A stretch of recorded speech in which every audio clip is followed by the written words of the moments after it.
Welcome or welcome back to 2-Minute Trumpet Tricks, depending on your history.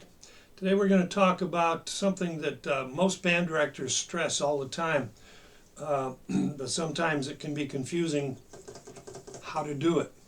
And that's tuning your low D and your low C sharp so they're in tune. Most directors and most players will admit that when you play low D, it has a tendency to be on the high side and C sharp on the high side. So you're told from the beginning you need to push your slide out, either your first slide or your first and third slide to adjust. But sometimes younger students don't know how far to adjust on this. There's a simple way you can do this. All you have to do is play second line G open and then false finger the same note, second line G, 1 and 3. Now, if the instrument were in tune, those notes should sound the same. Now, some will argue this, but to keep things simple, just assume this, because it does work. So all you need to do is play your G open and G1 and 3. Notice how much sharp it is. All you need to do is push your third slide out, and that's the most common because not everybody has a trigger on the first slide. So let's talk about the third slide only. You push your third slide out until the two sound the same in pitch. And that's the distance you should push it out for your low D.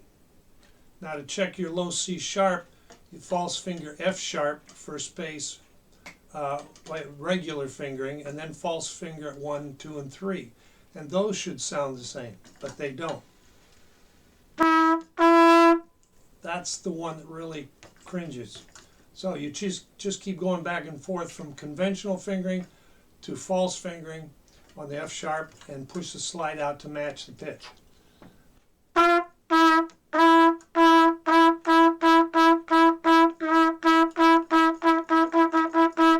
And that's the distance you push the third slide out to match the low C sharp.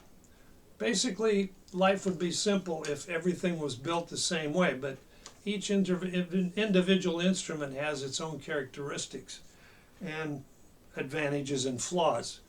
Now, if I do the same thing on this trumpet, I would have the same results. But at one point, I just decided I didn't want to push my slides in and out while I was playing. It's very, very disruptive in my playing styles.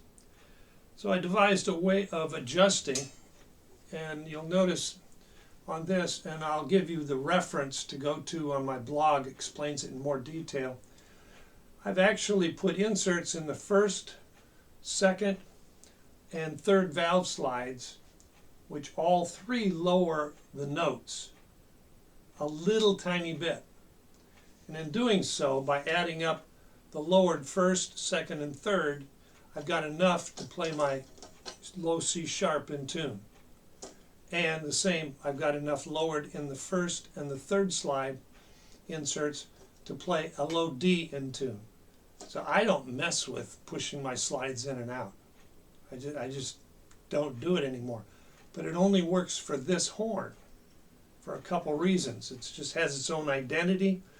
And on my cornet that I play most of the time now, I found that if I push my third slide extension out, this is a Bach, New York Bach, by the way.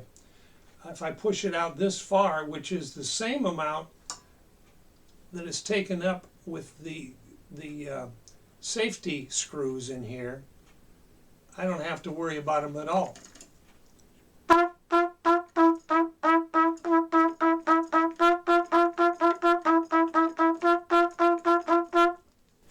It works. I don't have to mess with my first slide. All I do is push it out this far. And if I didn't have the safety screws on here, I probably would keep it in all the time, and it would be in tune.